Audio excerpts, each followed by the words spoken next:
అందుకే ఈరోజు బుద్వేల్ ప్రాంతాన్ని ఒక అద్భుతమైన హబ్గా మనం ఈరోజు అభివృద్ధి చేయాలనుకున్నాం.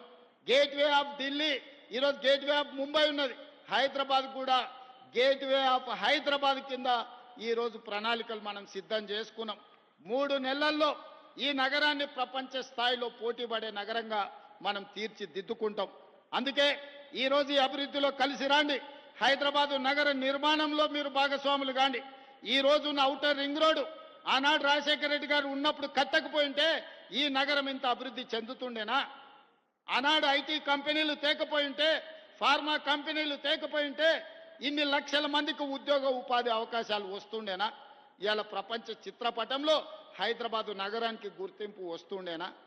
ఇవన్నీ ఆనాటి ముఖ్యమంత్రులు ప్రణాళికలు చేసిండ్రు కాబట్టే ఈరోజు మన నగరానికి ఒక గొప్ప పేరు వచ్చింది.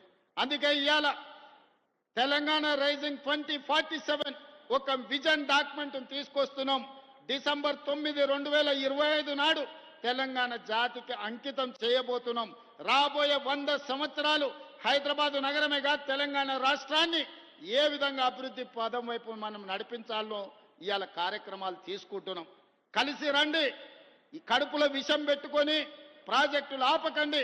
ఇవాళ మనం మూసి రివర్ ఫ్రంట్ని చేసుకుందాం, ఫ్యూచర్ సిటీని కట్టుకుందాం, RRR నగరాన్ని RRR రింగ్ రోడ్లను వేసుకుందాం, మెట్రో నగరాన్ని విస్తరించుకుందాం. ఇవాళ ఇవన్నీ ప్రణాళికలు చేసుకోవాలంటే మీ అందరి సహకారం ఉండాలి. మీరు అండగా నిలబడండి.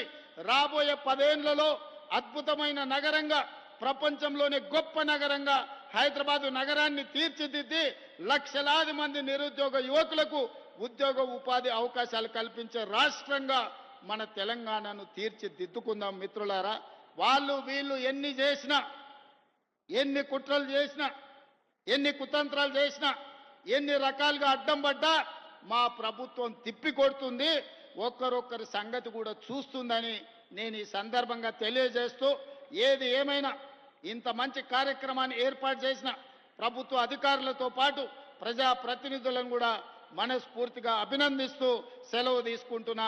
ఈ నగరాన్ని గొప్పగా తీర్చిదిద్దే దాంట్లో మీరు అండగా నిలబడాలి.